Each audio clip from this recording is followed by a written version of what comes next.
चलिए कल पढ़ा उस पर बात करते हैं।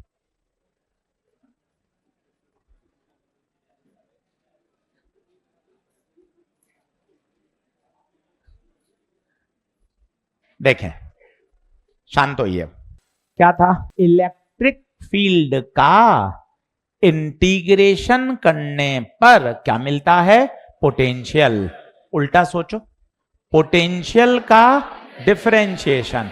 मान लो पोटेंशियल एक फंक्शन है एक्स वाई जेड का। एक्स वाई जेड का मतलब क्या है? ध्यान से देखना, v x y plus 2z² y plus x² y plus xz q. अब ये v किसका फंक्शन है? x का भी, y का भी, और अब तुझे ये तो पता है इलेक्ट्रिक फील्ड का इंटीग्रेशन करते हैं तो पोटेंशियल मिलता है, और पोटेंशियल का क्या करेंगे? डिफरेंशियल। अरे पर भाई तीन तीन वेरिएबल हैं, तीन वेरिएबल से कैसे करेगा? तो फिर तुझे याद आएगी किसकी? पार्शियल। पार्शियल बोले तो EX। पार्शियल से डर मत, इसके सारे नियम डिफरेंशिएशन जैसे ही चलते हैं। बस अगर हम x के रेस्पेक्ट में कर रहे हैं तो मेरा y और z कांस्टेंट। क्योंकि सर आपको इसकी क्यों याद आई? क्योंकि फंक्शन कितना है? X y z. कल को अगर फंक्शन केवल x का होता तो पता है मुझे सिर्फ एक ही याद आता, बस क्या? dv by dx। dv by dx। कल को फंक्शन होता केवल fr का, सिर्फ फंक्शन r का, तो बता मुझे क्या याद आता? e बराबर माइनस dv बाय dr। तो अपने आप को मजबूत बना, केवल x का फंक्शन है तो केवल x के रेस्पेक्ट में डिफरेंशिएशन, r का फंक्शन है r के respect differentiation, x y z सबका फंक्शन है, कितनी बार डिफरेंशिएशन? क्यों जरूरत पड़ी? क्योंकि तीन वेरिएबल के साथ डिफरेंशिएशन नहीं कर सकते। ex, ey और ez। गुरुजी थोड़ा इसको बताओ ना। हाँ सवाल करके तो सिखाऊंगा ही, अभी और सिखाता हूं, इसको पढ़ना सीख। किसके रेस्पेक्ट में कर रहे हैं? Keeping x and z constant. z के रेस्पेक्ट में कर रहे हैं keeping x and y constant. लिखना शुरू करिए। फेमस प्रोफाइल है, बहुत पूछी जाती है। पढ़ क्या रहे हैं? E से V निकालना, V से E निकालना। फेमस प्रोफाइल है, अच्छे से करनी है। अच्छा ये तीन बात समझ में आई आपको? केस 1 ये क्या हुआ बताओ? इसको बोलो पोटेंशियल किसका फंक्शन है? X y z. ये मैंने कोई एग्जांपल लिखा। यहां पोटेंशियल किसका फंक्शन है बताइए? एक्स का। यहां पोटेंशियल किसका फंक्शन है? आर का। कुछ क्वेश्चन करके देखें। अच्छा ये तू रट क्यों रहा है? तू खुद कुछ एक याद कर ले, कोई भी एक, चाहिए ई का इंटीग्रेशन v देता है, v का डिफरेंशिएशन e देता है। कोई एक याद कर ले। जैसे मैंने तुझे कल भी सिखाया था, जैसे I बराबर होता है dq बाई dt। मैंने तुझे कहा ना इसको बोल। सर बोलूं कैसे? I बराबर dq बाई dt। ना बोल, q का डिफरेंशिएशन I देगा तो I का इंटीग्रेशन q देगा। कोई एक याद कर लो। चलिए क्वेश्चन प्रैक्टिस करते हैं। चलिए सवाल नंबर आइए बेटा जी, क्वेश्चन नंबर 53। Question number 53। अब सवाल पढ़ते बताइए v किसका फंक्शन है? v किसका फंक्शन है? x का। कितनी बार करें? एक बार या तीन बार? बस एक बार। तो e बराबर minus dv by dx, minus d by dx, v रख दो 3x² माइनस 3 बाहर x² का 2x, तो माइनस का 6x।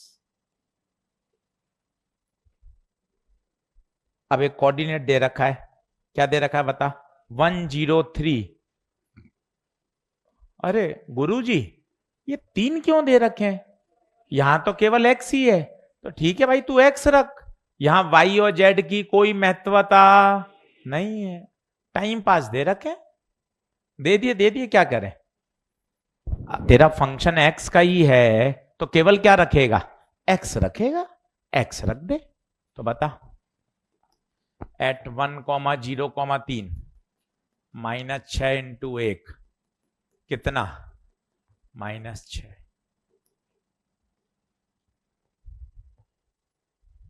आराम से करिए, स्टैंडर्ड प्रोफाइल है, मतलब रिपीट होती है।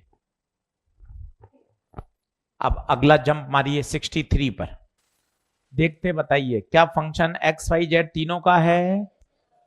ठीक है, अब मुझे थोड़ा सा समझाने देना, फिर आप कर लेना।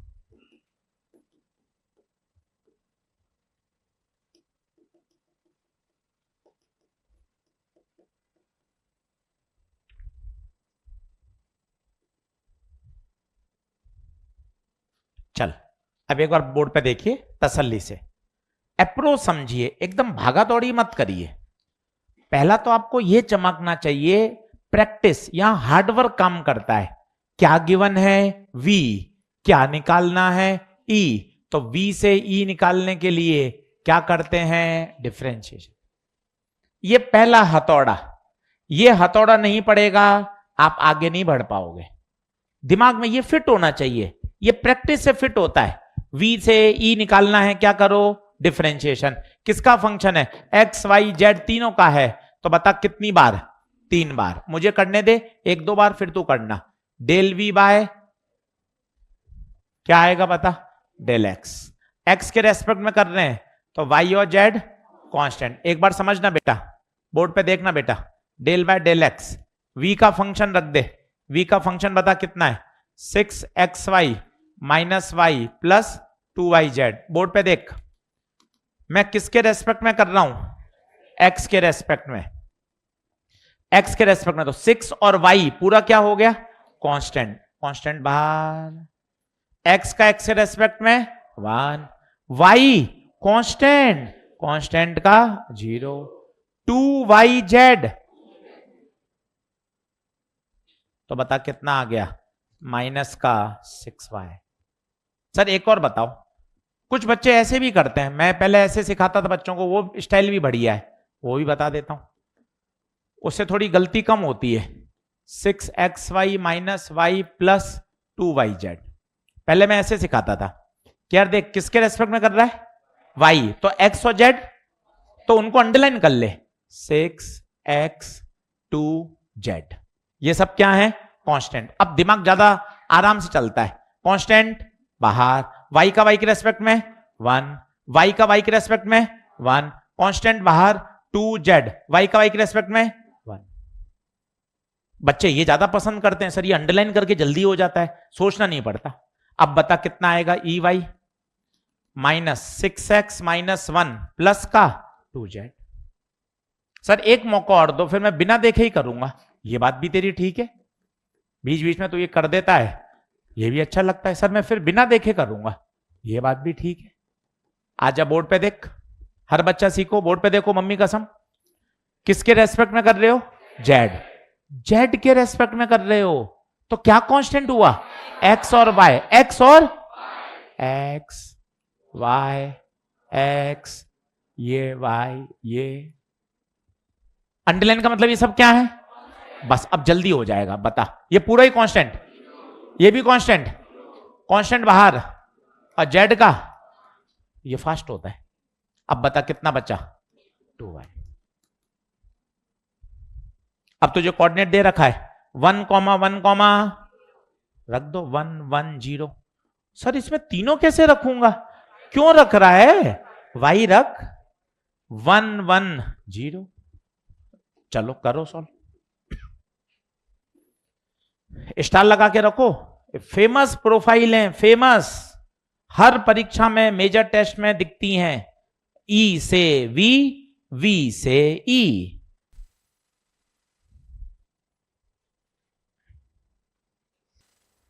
रखा 1, 1, 0 रखा, तो ये कितना आएगा, 1 रखूंगा तो -6, ये आएगा 6 में और ये 0, 6 में से क्या -5 और ये -2। तो फाइनल आंसर लिख देता हूं, EXI EYJ EZK। तो EX -6 EY -5 EZ minus common ले लो।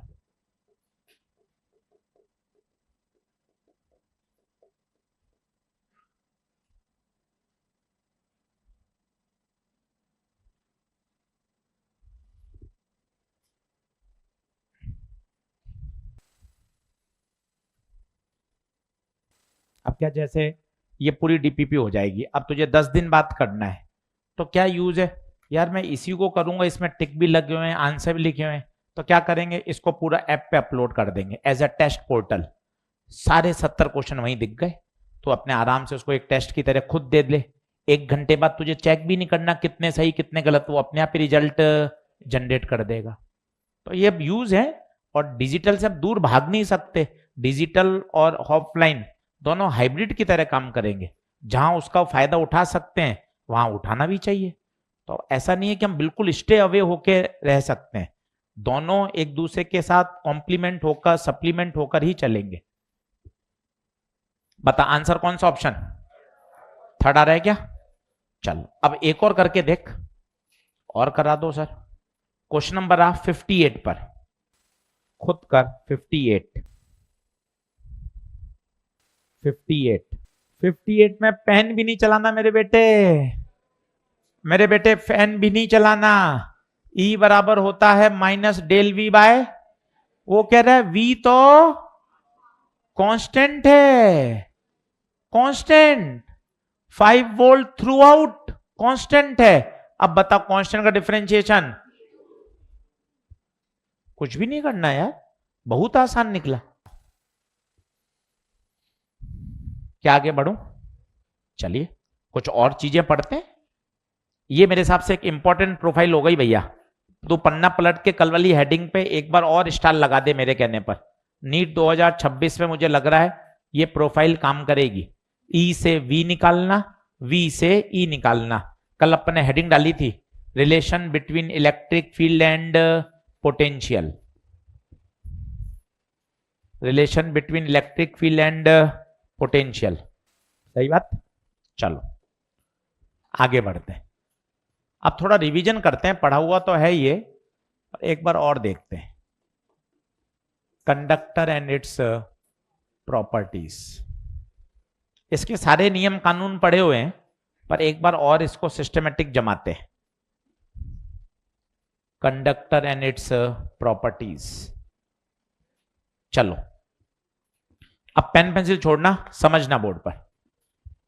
जैसे कोई कंडक्टिंग स्फीयर है, जब भी इसको चार्ज देते हैं, ये सारा चार्ज हमेशा इसके सरफेस पे रिजाइड करता है। ड्यू टू म्यूचुअल रिपल्शन सारा चार्ज कहां रिजाइड करता है? सरफेस पे। बोले तो अंदर कोई चार्ज नहीं है, अंदर इलेक्ट्रिक फील्ड कितनी है? 0। क्या अंदर पोटेंशियल 0 है? क्या बात करी आपने, आपको तो याद होना चाहिए, इनसाइड, सेंटर, सरफेस, सब जगह पोटेंशियल KQ/R, और R भी नहीं, KQ/ रेडियस। याद करो। इनफैक्ट अगर आपको ग्राफ याद हो तो अंदर ग्राफ 0 नहीं आता, कांस्टेंट आता है, कांस्टेंट आता है, और उसके बाद इनवर्सली प्रोपोर्शनल चलता है। कभी कभार वो कंडक्टिंग स्फीयर बोलेगा, कंडक्टिंग बोलना भूल जाता है तो मेटेलिक बोल देता है, मेटेलिक बोलना भूल जाता है तो स्फेरिकल शेल बोल देता है। शेल में भी यही होगा क्या? शेल मतलब खोखला, तो जितना भी चार्ज देंगे वो सारा कहां जाएगा? सरफेस। तो तीनों नाम आए, सबका मतलब एक ही है। हर पॉइंट पर पोटेंशियल सेम। मैं आपसे पूछूं सी पे ज्यादा है या पी पे ज्यादा है? किस पे बराबर? दोनों पे बराबर। अच्छा, सब जगह बराबर। तो एक शब्द आ रहा है मुझे बोलने में, इक्यू पोटेंशियल। क्या शब्द बोलने में आ रहा है? ये क्या होता है इक्यू पोटेंशियल? नाम ही बता रहा है हर जगह पोटेंशियल। लिखना शुरू करिए, करते जाइए, सारे पॉइंट पढ़े हुए हैं, बस एक बार और उसको सिस्टमेटिक लिख रहे हैं।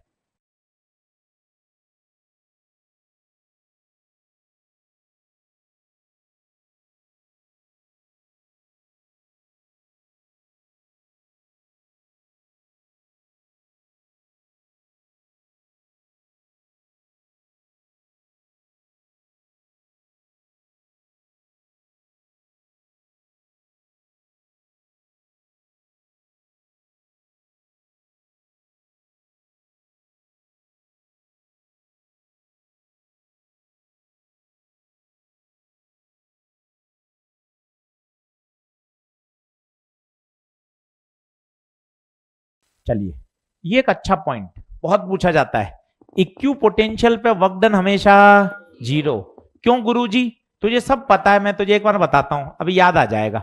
Work done by external q V final minus, अब तू खुद बताना, तू गया P से M, तू गया P से C, P से D, कहां वर्क डन ज्यादा होगा? सब में बराबर। और पता है कितना? जीरो। कारण इनिशियल और फाइनल दोनों पॉइंट का पोटेंशियल P का, C का, M का, D का सब same. Conductor is an example of equipotential surface. तो ये बहुत अच्छा पॉइंट है, इक्विपोटेंशियल पे वर्क डन कितना होता है? जीरो। और सीखिए,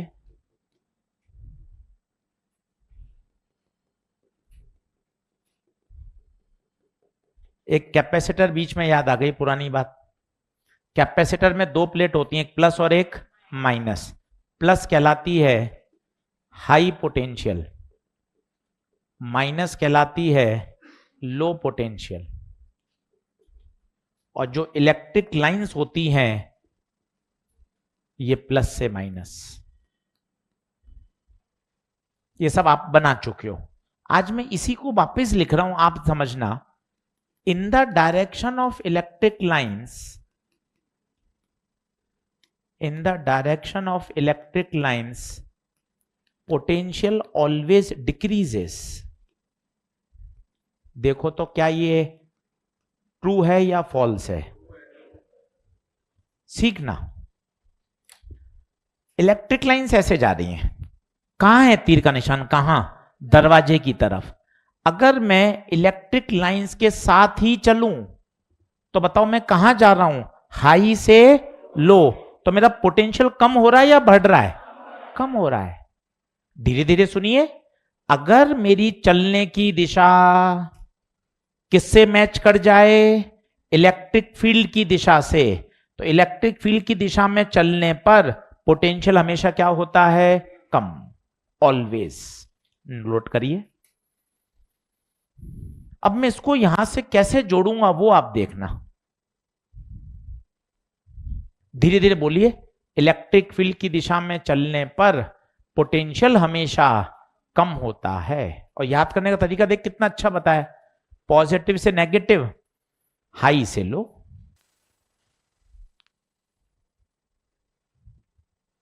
थोड़ा दिमाग वाला पॉइंट आएगा ना, आप अच्छे से समझेंगे। कर दूं स्लाइड चेंज कर दूं?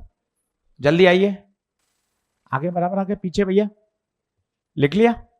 लिखूं आगे? चलो चल, अब अच्छा पॉइंट है, पहले लिख ले फिर समझाता हूं।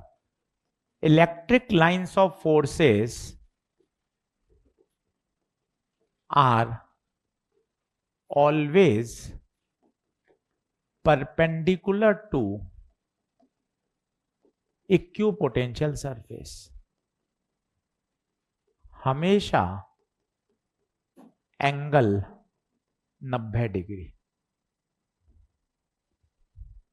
अब क्या मतलब है, इसको समझते हैं अच्छे से, बढ़िया भी लगेगा।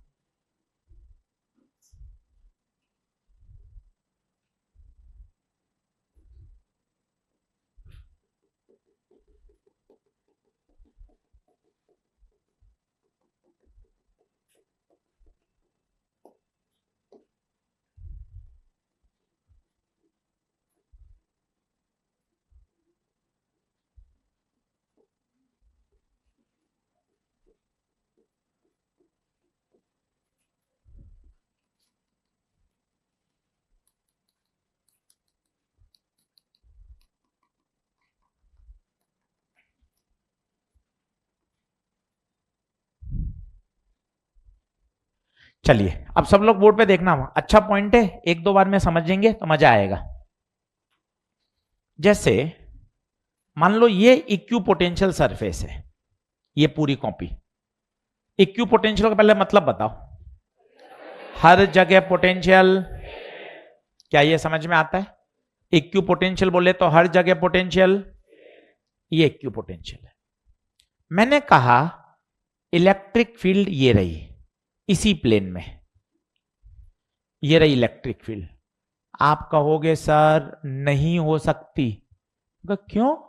कि सर अगर मैं इलेक्ट्रिक फील्ड के अलोंग चलूंगा तो मेरे पोटेंशियल में क्या नहीं चाहिए? कमी। जबकि तो इस पूरी कॉपी पे पोटेंशियल, इसका मतलब इलेक्ट्रिक फील्ड इसमें हो ही नहीं सकती। अगर इलेक्ट्रिक फील्ड हो गई तो इलेक्ट्रिक फील्ड की दिशा में चलने पे तो पोटेंशियल कम होता, जबकि पोटेंशियल तो पूरे में सेम है। तो मैंने कहा चल तेरी बात मान ली, तू होशियार है। मैंने कहा ले ठीक है, किसी एंगल पे तो कर दूं। तो कहेगा नहीं सर एंगल पे भी नहीं चलेगा। मैं कहा क्यों भाई?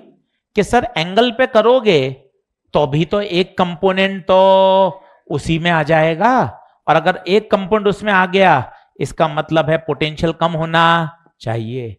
एंगल पे भी नहीं हो सकती। क्या 90 डिग्री पे चलेगा? हाँ गुरु 90 पे कर दो, क्योंकि 90 पे अगर कर दोगे पूरा वाई एक्सिस में तो उसका एक्स में कंपोनेंट कितना हो गया? 0। ये देख कितनी अच्छी लाइन लिखी हुई है। Electric lines are always perpendicular to the equipotential surface. Sir आपको कैसे पता चला ये 90-90 है? तो फिर तुझे 8वीं 9वीं 10वीं याद करनी पड़ेगी। स्फीयर पे कोई भी जब नॉर्मल होता है ना, वो कहां से पास होता है? सेंटर से। ये देख ये सब नॉर्मल हैं, क्योंकि बढ़ाने पर ये कहां से पास हो रहे हैं? सेंटर से। ये देख, तो हमेशा याद रखिए इलेक्ट्रिक लाइंस हमेशा इक्विपोटेंशियल के परपेंडिकुलर। एक बार आईआईटी में बहुत अच्छा सवाल आया, जिसमें पेन भी नहीं चलाना, पर थोड़ा सा है इंटरेस्टिंग, मुझे अच्छा लगता है सवाल। वो कह रहा है कौन सी लाइन पॉसिबल है?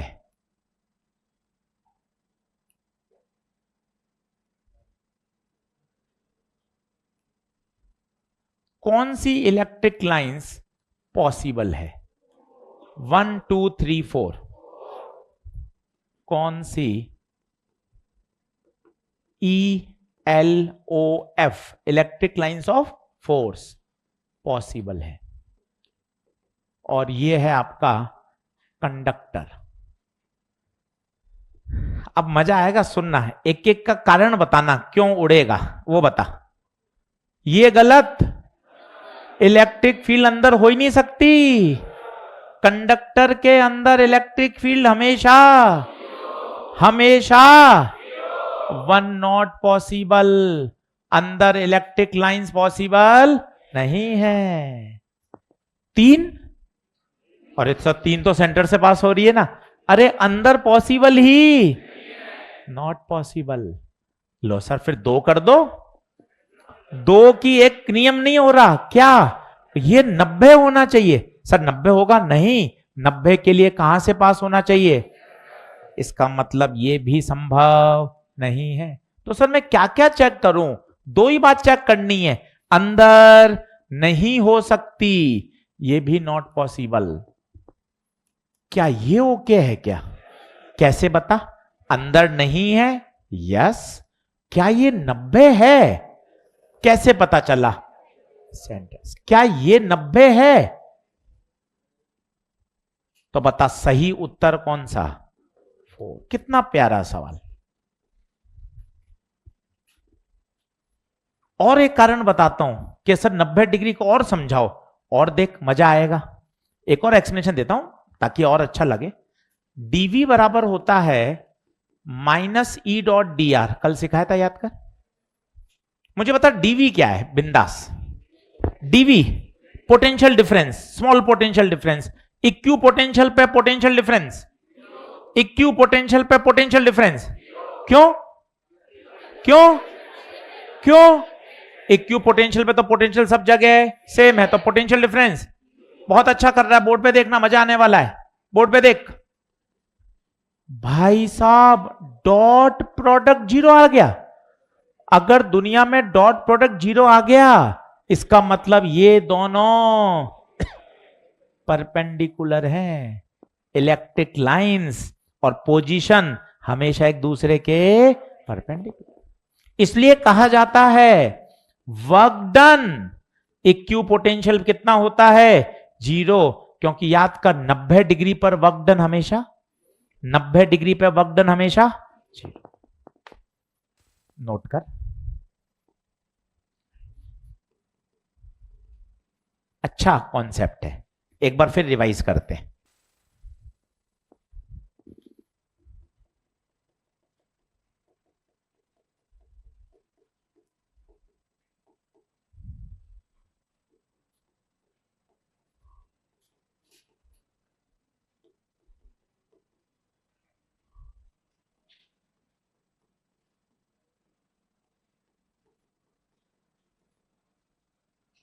ईएमडब्ल्यू में कुल 2 तो सॉल्व हैं, और 2025 का पेपर दिया है, एनसीईआरटी से मिला लेना सवाल को। ऑलरेडी वो सॉल्व एग्जांपल से आया है, ऑलरेडी घर पे मिला लेना एकदम मैचो मैच, ताकि पता चलेगा। इक्वेशन दे रखी थी ई की, बी निकाल लो, बी की इक्वेशन से क्या निकाल लो? ई। और मेरे हिसाब से 10 अनसॉल्व है। कुल कितने सवाल हो गए? बस 1 घंटे ईएमडब्ल्यू पूरा तैयार। शॉर्ट नोट लेके बैठना ताकि 10 मिनट में पूरा रिवाइज ही कर लो। चलो अब मेहनत का समय है। अब हमें भी नहीं देखना कि संडे, अब हमें पता है ना 3 मई तक दौड़ना है, 3 मई के बाद रिलैक्स ही रिलैक्स है। उसके बाद जो बैच आएंगे, जून जुलाई में बैच आते हैं ड्रॉपर बैच, तब पढ़ाएंगे। 11 12 पढ़ाते ही नहीं है, छोटे बच्चों को समझ में नहीं आती हमारी फिजिक्स, है ना, इसलिए उनको पढ़ाते नहीं है। ड्रॉपर बैच आएगा जून में जुलाई में, है ना। अपने 2 महीने फिर मजे ही मजे हैं। अभी 2 महीने 12-15 घंटे मेहनत करनी है बच्चों के लिए। जो बच्चे जुड़े हुए हैं इनको बढ़िया फिनिशिंग कर दें ताकि इनकी परीक्षा अच्छी हो जाए। चलिए, कौन सी इलेक्ट्रिक लाइन संभव है? पहली, दूसरी, तीसरी, चौथी? चौथी। चौथी। पहली में क्या गड़बड़? अंदर संभव नहीं। क्या बात समझ में आती है? सर एक बार यहां तक का रिवाइज कराओ। चल आजा। जब भी कोई चार्ज सर्फ कंडक्टर को दिया जाता है तो सारा चार्ज कहां रिजाइड करता है? सरफेस पे। अंदर electric field, potential non zero, हर जगह पोटेंशियल सेम। 3 नाम दे सकता है, कंडक्टर दे दे, मेटल दे दे, स्फेरिकल शेल दे दे, तीनों के लिए ग्राफ सेम रहेगा, तीनों के लिए ग्राफ सेम रहेगा। सी पे पोटेंशियल ज्यादा या पी पर? बराबर। बोले तो ये कौन है? इक्यू पोटेंशियल। इक्यू पोटेंशियल पे वर्कडन हमेशा, इक्यू पोटेंशियल पे वर्कडन हमेशा 0। अगला, इलेक्ट्रिक लाइंस और इक्यू पोटेंशियल के बीच में 90 डिग्री, वर्कडन कितना? और इसका एक्सप्लेनेशन, इलेक्ट्रिक लाइंस हमेशा इक्यू पोटेंशियल के क्या होती हैं? परपेंडिकुलर। अंदर electric field possible, electric lines equipotential से कितना बनानी चाहिए? 90। अब 6 क्वेश्चन तेरा इंतजार कर रहे हैं, तो खुद कर ले ईमानदारी से, मेरी सहायता मत ले, खुद कर। समय लगेगा पर एक एक क्वेश्चन पे तेरा जो टिक लगेगा ना, उससे तेरा कॉन्फिडेंस बढ़ेगा। कुछ पहले भी कर रखे थे पर उनको एक बार और देख ले।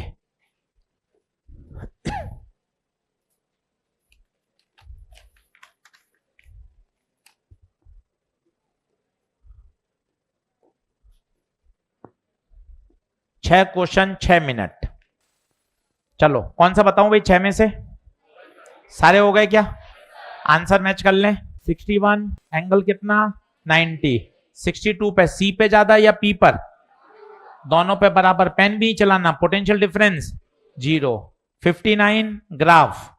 55 work done on equipotential is always 0। Yes. और 0 होने का कारण है एंगल कितना डिग्री है? 90। 90 डिग्री पे वर्क डन हमेशा 0। 55 के बाद आइए 51 हो गया। चलो आगे बढ़ते हैं और एक कॉन्सेप्ट रिवाइज करते हैं।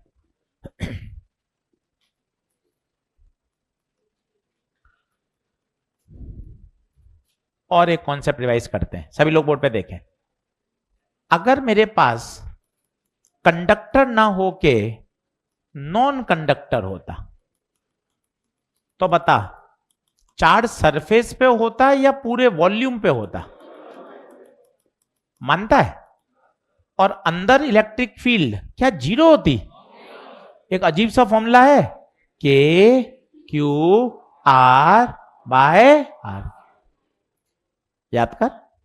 रिवीजन चल रहा है। रिवीजन याद कर रहे हैं। मन खुश होता है। हाँ यार अभी कंडक्टर पढ़ाया, एक बार अब नॉन कंडक्टर से मैच कर लो। कंडक्टर में तो अंदर 0 होता है, नॉन कंडक्टर में 0। इसका ग्राफ अगर तुझे याद हो तो अंदर कैसा आता है? Straight line. और बाहर इनवर्स। इसी का एक फॉर्म और है मेरे बेटे, रो आर बटे 3 एप्सिलॉन नॉट। अब ये कैसा है वो मैं सिखा देता हूं तुझे। जहां पे रो कहलाता है वॉल्यूम चार्ज डेंसिटी। बड़ा काम आता है ये अच्छे सवाल में।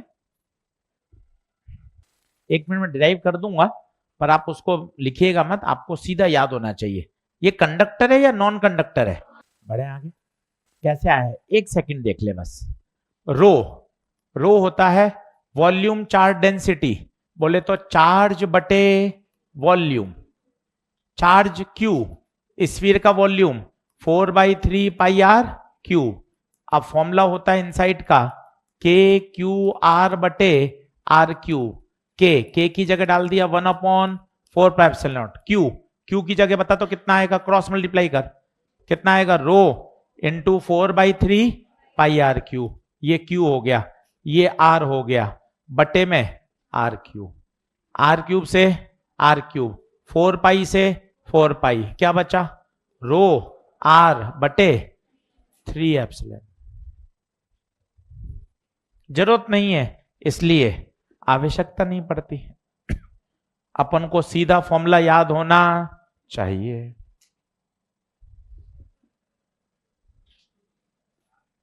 चलिए बोलिए आगे बढ़े क्या? अब एक सवाल करके दिखाता हूं अच्छा आपको, और रिवीजन भी बताता हूं। मान लो v फंक्शन ऑफ r है तो e कैसे निकालेंगे? 3 बार या 1 बार? बोलो कौन सा फॉर्मूला? माइनस dv बाय, इससे क्या आएगा? e। उस e को कंपेयर कर सकते हैं इनसाइड से, कितना होता है? रो आर अपॉन। एक सवाल दिखाता हूं जो कठिन सवाल माना जाता है, 2 बार जेई मेन और नीट में आया, question number 52।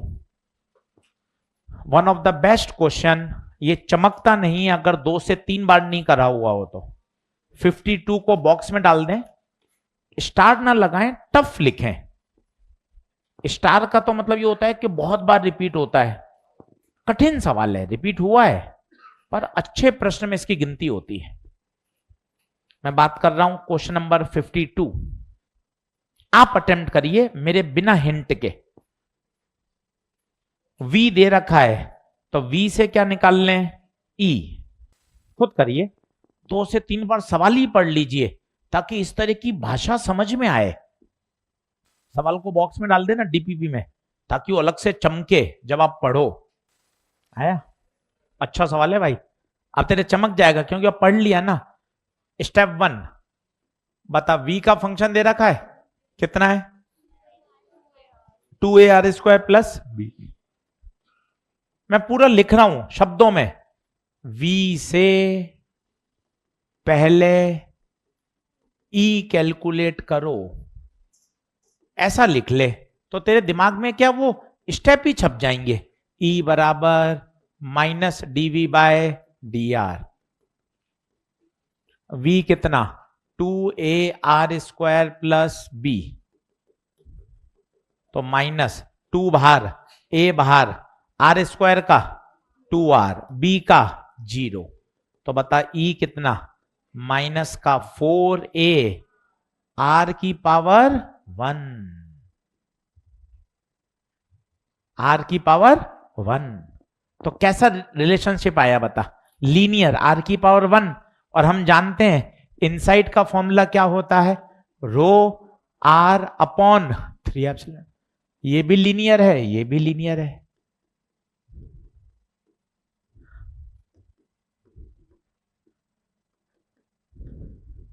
Sir epsilon not क्या होता है, एप्सिलॉन होता है अगर मीडियम हो, और सर अगर मीडियम नहीं हो कोई और हो तो एप्सिलॉन। नहीं sir, epsilon not into epsilon r, हाँ वो भी सही है, बाकी ये भी सही है। एयर हो तो एप्सिलॉन नॉट, मीडियम हो तो एप्सिलॉन। तो यहां से बता, आर से आर कट गया, रो की वैल्यू कितनी आई माइनस 12a एप्सिलॉन। क्वेश्चन में क्या रो गिवन है क्या, क्वेश्चन में गिवन है रो कितना है बताइए, minus lambda a epsilon. Compare कर लो, minus 12a epsilon minus lambda a epsilon, minus से माइनस कटा, ए से ए कटा, एप्सिलॉन से एप्सिलॉन कटा, लैम्डा 12। बहुत ही अनोखा सवाल करा हुआ होगा 3 से 4 बार तब चमकेगा, एक बार में भी नहीं चमकता। अभी आपको अच्छा अच्छा लग रहा है, हाँ हाँ हो जाएगा, पेपर में नहीं चमकता है, इसलिए अच्छा कठिन सवाल में इसकी गिनती होती है। चलिए अब 1 मिनट का रेस्ट लीजिए, मुझे चेक करके बताइए, जिन्होंने टिक लगाए हैं वो चेक करिए, 49 से 63, जिन्होंने बाकायदा टिक लगाए हैं ये चेक करिए नंबर, 49 से 63 देखें इसका क्या स्टेटस है, आराम से देख लीजिए। सब पे टिक लग गया क्या, जिसने टिक लगाया वो बताए। 49 से 63 लगाए, किसी ने टिक लगाए, हो गए सारे, हो गए, बढ़ू आगे।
वैसे तो लास्ट 10 ईयर से अर्थिंग का प्रश्न नहीं आया है, पर इस तरह से पढ़ाई करी नहीं जाती है, आना है, करना है, सब सीखना है। पहले बहुत आते थे, हर किताब में मॉड्यूल में भी है, और कोई बहुत बड़ा रॉकेट साइंस नहीं है, केवल एक लाइन सुननी है बस। अर्थिंग होता क्या है? ये जो डिजाइन है ना, ये अर्थिंग है।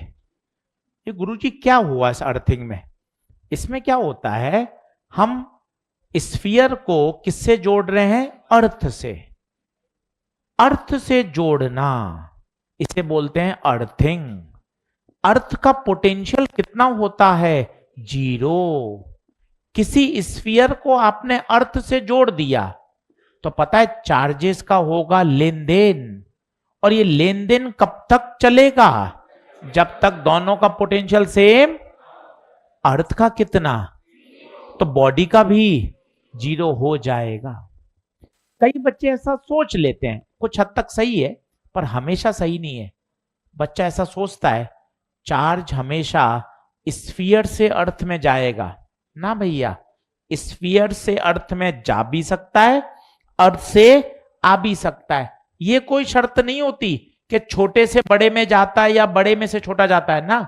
शर्त होती है हाई पोटेंशियल से लो पोटेंशियल। कब तक? जब तक दोनों का पोटेंशियल सेम ना हो जाए। सर एक बार और थोड़ा रिवाइंड करिए, मैं एक बार में समझ नहीं पाता हूं, सीरियस ही नहीं हो पाता हूं। चल वापस से बोल दो। सबसे पहले इस डिजाइन को बोल, कौन है? कोशिश कर बोल, कोशिश कर। अर्थिंग। देख बोल लिया, सवाल भी हो जाएगा। ये अर्थिंग है। अर्थिंग का मतलब क्या होता है? स्फीयर को अर्थ से किसी वायर की सहायता से जोड़ना। इससे होगा क्या? चार्जेस का क्या होगा? लेन देन। अर्थ में जा भी सकता है, अर्थ से आ भी सकता है। कब तक होता रहेगा?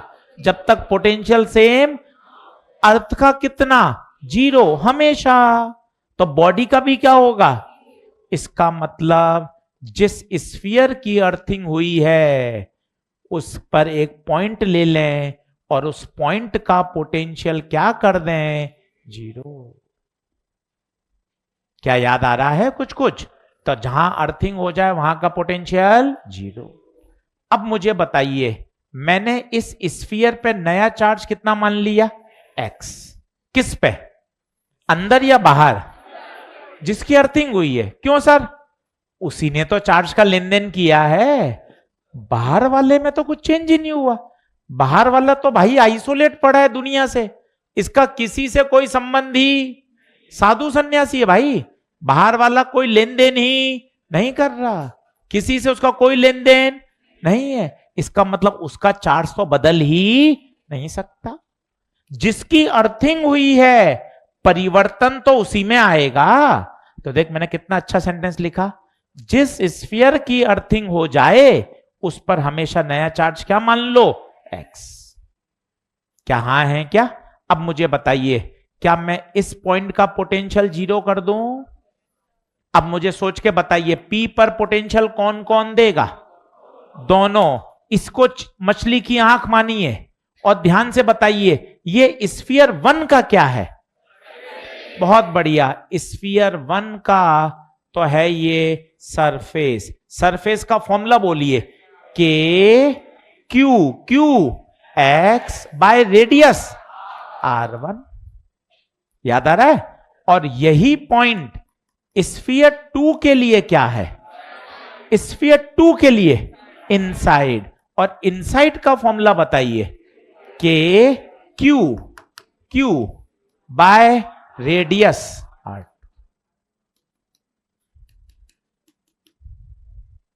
बताइए, सॉल्व कर लीजिए, एक्स आ जाए। किसी को क्लिक हुआ? पढ़ाया था?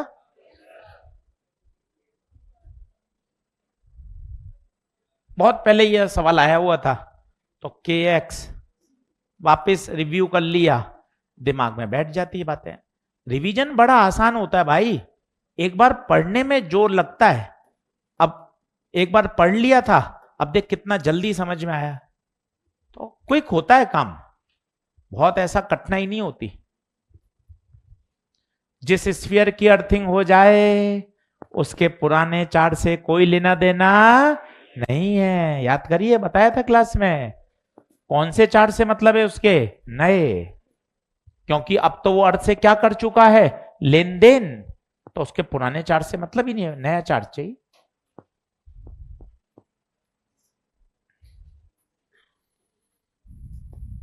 बता क्या मामला ओके है?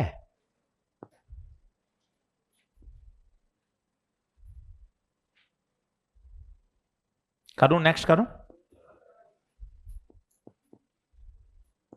वेव ऑप्टिक्स की खास बात बता देता हूं, माहौल बनाता हूं, अगले मंडे से शुरू करूंगा।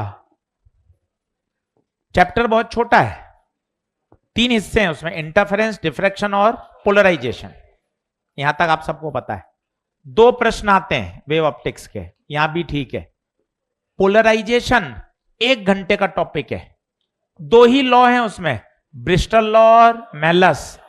2025 में दोनों पे प्रश्न आया, ब्रिस्टल पे भी, और इससे सीखने को क्या मिलता है वो सीख के जाइए, छोड़कर कोई टॉपिक मत जाना, चाहे फिजिक्स हो, चाहे केमिस्ट्री हो, चाहे बॉटनी, जूलॉजी।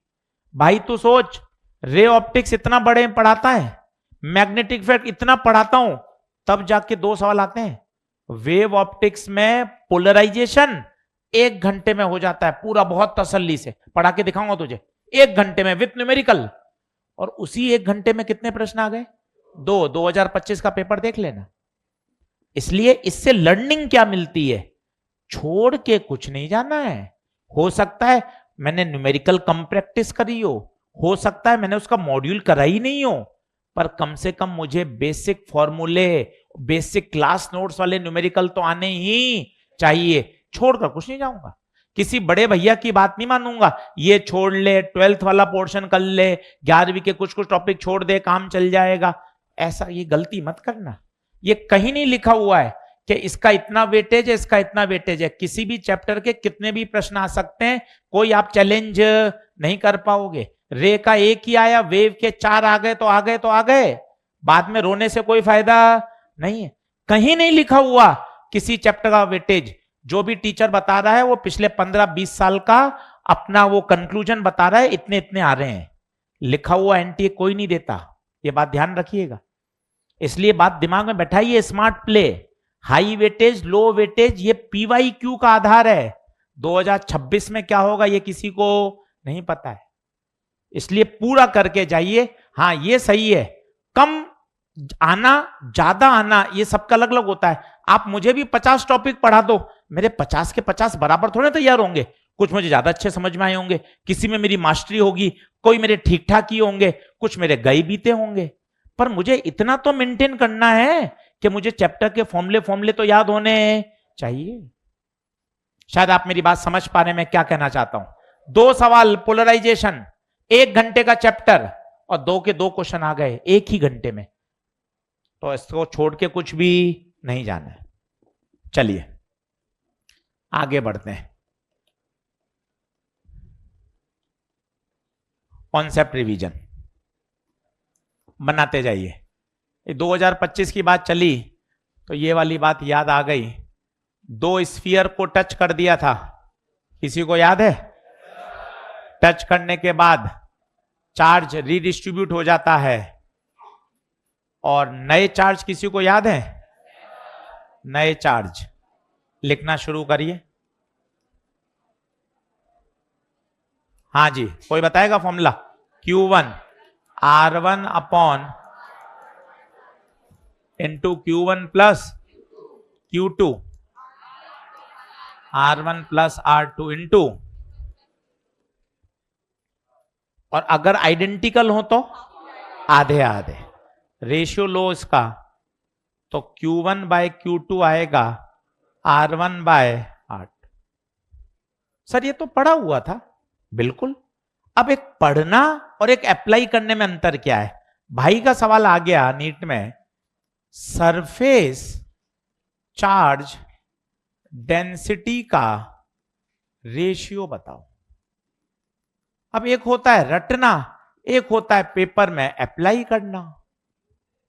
ये क्लास नोट्स में हर बच्चे को रटा हुआ होता है। अब वहां उसने क्यू का रेशियो नहीं पूछा, उसने पूछ लिया किसका रेशियो बताओ? सिग्मा का। होशियार बच्चा कर सकता है।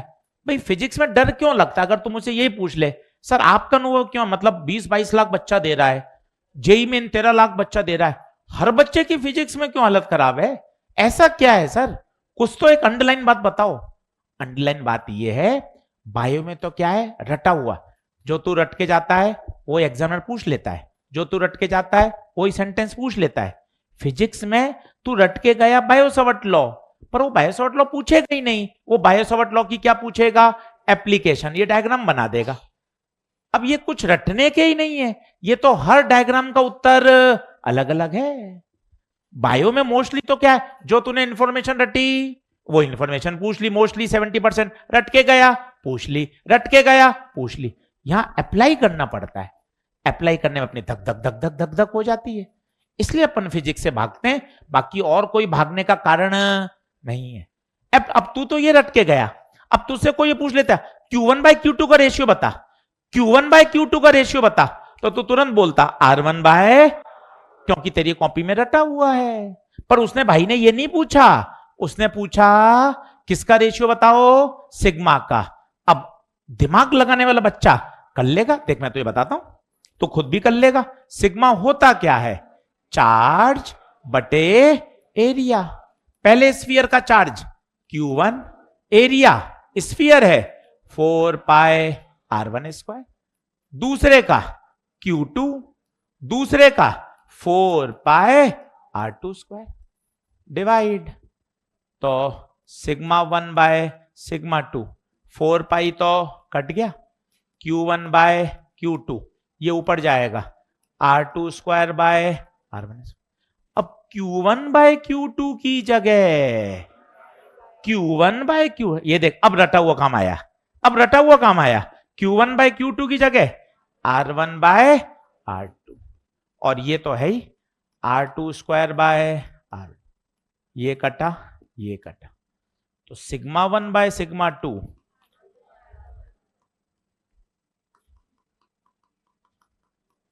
बस इतना सा अंतर होता है, और यही डर का भी कारण है।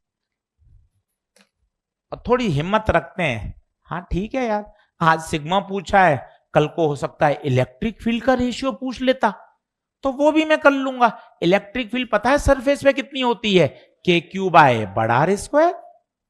कल को वो पोटेंशियल का रेशियो पूछ लेता, भाई कुछ भी निकाल सकते हैं यार, लगेगा बेसिक। और इतना रटा भी नहीं जा सकता, इतने सारे रिजल्ट थोड़ी ना रटे जा सकते हैं यार। क्वेश्चन नंबर 64,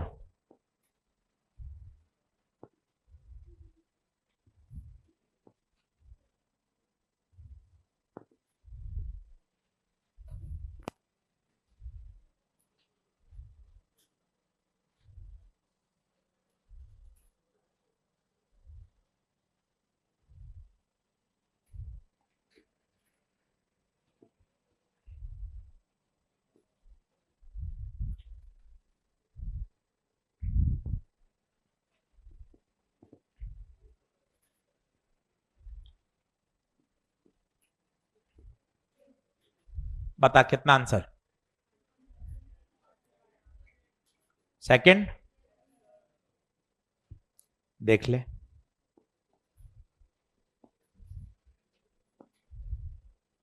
सब एप्लीकेशन सिखा रहा हूं, आज कुछ नया पढ़ाए नहीं है, देख ले तू सब एप्लीकेशन के, देख कैसे जो तुझे याद है उसी को कैसे अप्लाई करना है। एक बार चेक कर तो 60 से 68 वाला पेज, एक बार चेक कर, जो जो टिक लगाने हैं। पेज नंबर 9 देख, 60 से लेके 68 तक, खूब बनाए सवाल, पेट भर के क्वेश्चन करें चैप्टर में, तो भाई चैप्टर अच्छा तैयार हो तेरा। अब तेरे रिवाइज है, और रिवीजन में भी मदद करूंगा मैं, रिवीजन में मदद करूंगा 2 महीने, कहीं तुझे ऐसा नहीं छोड़ूंगा कि अब तेरा हो गया, रिवीजन में मदद करूंगा, अलग अलग नए नए क्वेश्चन प्रैक्टिस कराऊंगा, थ्योरी रिवाइज कराऊंगा, फॉर्मूला मैराथन लेके आऊंगा, सब कुछ करेंगे। 2 महीने एकदम बढ़िया रिवाइज कराएंगे, तो टेंशन मत ले, बिल्कुल तैयार।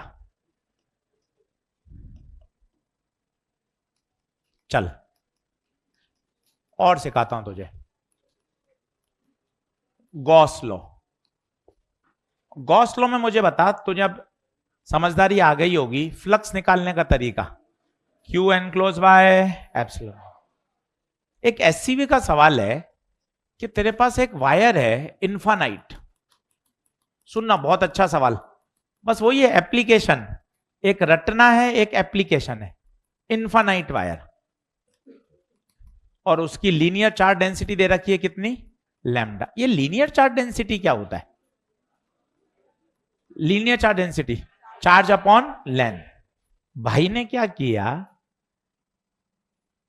एक क्यूब एससी वर्मा का सवाल है, और कहा इस क्यूब के अंदर इस इन्फानाइट वायर को इंसर्ट कर दो, और ऐसा इंसर्ट करो कि मैक्सिमम अंदर आए।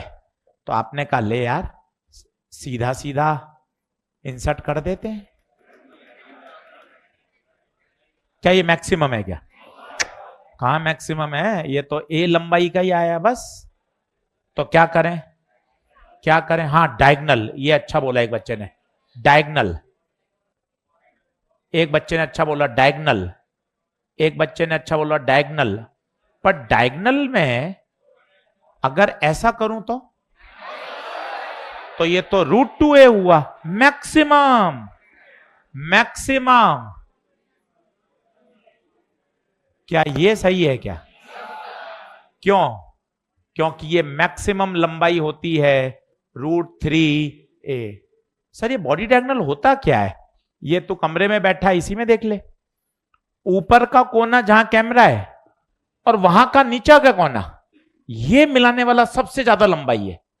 वहां का ऊपर, उधर का नीचे, अगर उधर का ऊपर तो इधर का नीचे, ये बॉडी डायगोनल कहलाता है। अब आपसे पूछा गया अब बताओ फ्लक्स कितना आएगा, तो आप गॉस के पास गए, गॉस ने कहा भैया फ्लक्स होता है क्यू एनक्लोज बटे एप्सिलॉन, क्यू एनक्लोज गिन ले। ये नहीं सर, ये क्यों गिन रहे हो सर, ये तो क्यूब के बाहर है। अच्छा ठीक है, 1 2 3 4 5 6, ये आधा अंदर है, 10 आ गए। तो सर तरीका तो सही था, पर ना सर ये तो हर कॉपी में अलग अलग होंगे, किसी के 10 किसी के 12। लॉजिकली तो सही कर रहे हो आप कि जितना चार्ज अंदर आएगा वही काम का है। तो आपने गिना 1 2 3 4 5 6 7 8 9 और आधा 9.5। पर सर मुझे खुद को मजाक सी फील हो रही है, ये तो हर कॉपी में चार्ज अलग अलग आएंगे, मैं छोटे छोटे बनाऊंगा तो ज्यादा आ जाएंगे। तो इसका मतलब लॉजिकल तो सही है, पर ऐसे एकदम मैथमेटिकली सही नहीं है। तो फिर मैंने कहा यार चार्ज कैसे निकालूं, तो फिर लैम्डा का formula, charge charge per unit length. अब बता कितनी लेंथ अंदर है, कितनी लेंथ अंदर है, √3a। तो बता कितना चार्ज आया, लैम्डा इंटू √3a, बस खत्म। ये आ गया लैम्डा इंटू √3a। आया हुआ है सवाल, एससीबी से लिया था, जेई 2025 में आया है। सवाल नंबर बताता हूं आपको, आप लैंग्वेज पढ़ो, 45। बहुत ही प्यारा सवाल है 1 मिनट का। ये एप्लीकेशन कहलाता है, थॉट प्रोसेस। एक भी ऐसा कॉन्सेप्ट नहीं है जो आपको नहीं आता। फ्लक्स आपको पता है, गॉस आपको पता है, क्यू एनक्लोज आपको पता है, बट इतना निबंध पढ़कर सवाल सही कर देना वो इंपॉर्टेंट है। 2025 में आया है, 2 बात पे लॉक करें, अभी समय है। एनसीईआरटी मस्ट, ऑप्शन में मत लाइए, कहना मानिए, मस्ट 12वीं की। दूसरा नई एनसीईआरटी, सही है। चलिए सभी को कल के लिए ऑल द बेस्ट, चलिए धन्यवाद।